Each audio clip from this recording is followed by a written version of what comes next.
So ayun guys, may nag-purchase sa atin ng Sharp refrigerator si Sir. Medyo senior na to. Ito yung time na kailangan niya na ipa-deliver. Tinricycle na lang natin, di available yung tracking natin. Ito, papunta na tayo kila Sir. Sinama niya ako, nakiusap siya sa akin na baka pwede ako sumama kasi 70 years old na raw siya at walang magbubuhat. Ako naman sumama para matulungan ko nga siya. Ito yung time na ina-unbox na natin yung unit niya para mapakita din natin sa misis ni Sir yung unit na na-purchase Set up ko na nila. sir para pag isasaksak yung mamayang 9 PM at Ito least na na-set up guys, na siya. didemo ko. Wala ka nang gagalawin dito sir. Maayakin na Sir. Sasaksak mo na lang yung pinaka-outlet sa outlet yung ano niya. Pagka-plug in mo sir.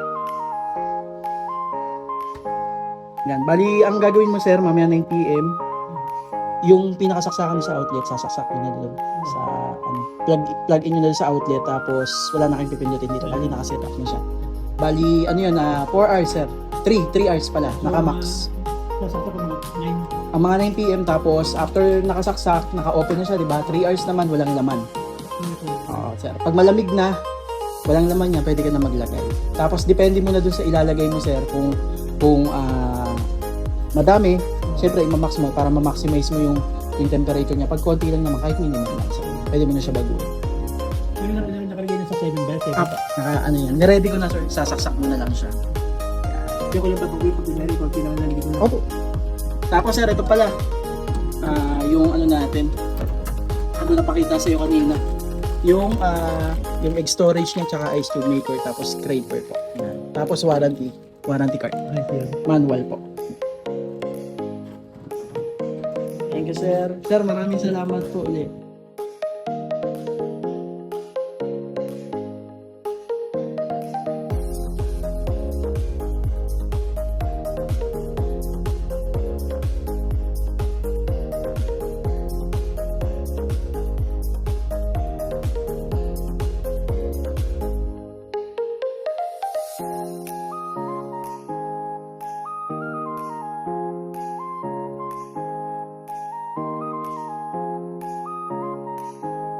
Till next time transaction uli Sir.